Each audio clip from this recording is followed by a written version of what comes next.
அந்த இமேஜோட சேர்த்து நம்ம டெக்ஸ்டும் அந்த ஹிடன் லேயருக்குள்ள போவோம். ஹிடன் லேயர்ல அதோட அது என்ன பண்ணணும்னா பேரோமீட்டர் என்ன பண்ணணும் அதை அனலைஸ் பண்ணணும். இது வந்துட்டு இந்த கர்வ் வந்துட்டு நம்ம இதோட ஒரு ஒர்த் ஆகுதா, இல்ல இதோட இந்த ஐஸ் வந்து இதோட ஒர்த் ஆகுதா, அந்த வாலு அந்த மாதிரி உடம்பு எந்த இந்த பாடி ஷேப் இந்த பாடி ஷேப்போட மெர்ச் ஆகுதான்னு பார்த்துட்டு அதோட அவுட்புட்டை எங்க கொடுக்கணும், அவுட்புட் லேயர் கொடுப்போம். இந்த அவுட்புட் லேயர் தான் என்ன பண்ணணும், நமக்கு எப்படி அவுட்புட்டை காமிக்கணுங்கிறத டிசைட் பண்ணும். ஓகேவா? இப்போ உங்களுக்கு நல்லா புரிஞ்சிருக்கும். அதாவது நம்ம ஒரு இன்புட்டை கேட்போம் ஃபர்ஸ்ட் அப்டேட்ல.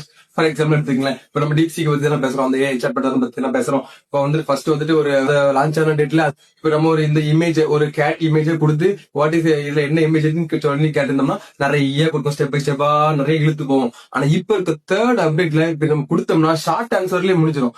இதுவும் ஒரு அப்டேட் சொல்றாங்க, பாத்துக்கணும். அதுக்கு நம்ம அப்டேட்டுக்குள்ளவே பாத்துக்கணும். ஓகேவா? இதுதான் ஏயோட மூளை அப்படின்னு சொல்லி இப்படி நமக்கு ஆன்சர் தரணுங்கிறத இதுதான் டிசைட் பண்ணும். அதாவது பிரெயின் என்ன, parameter and neural networks. Follow for daily update in AI field.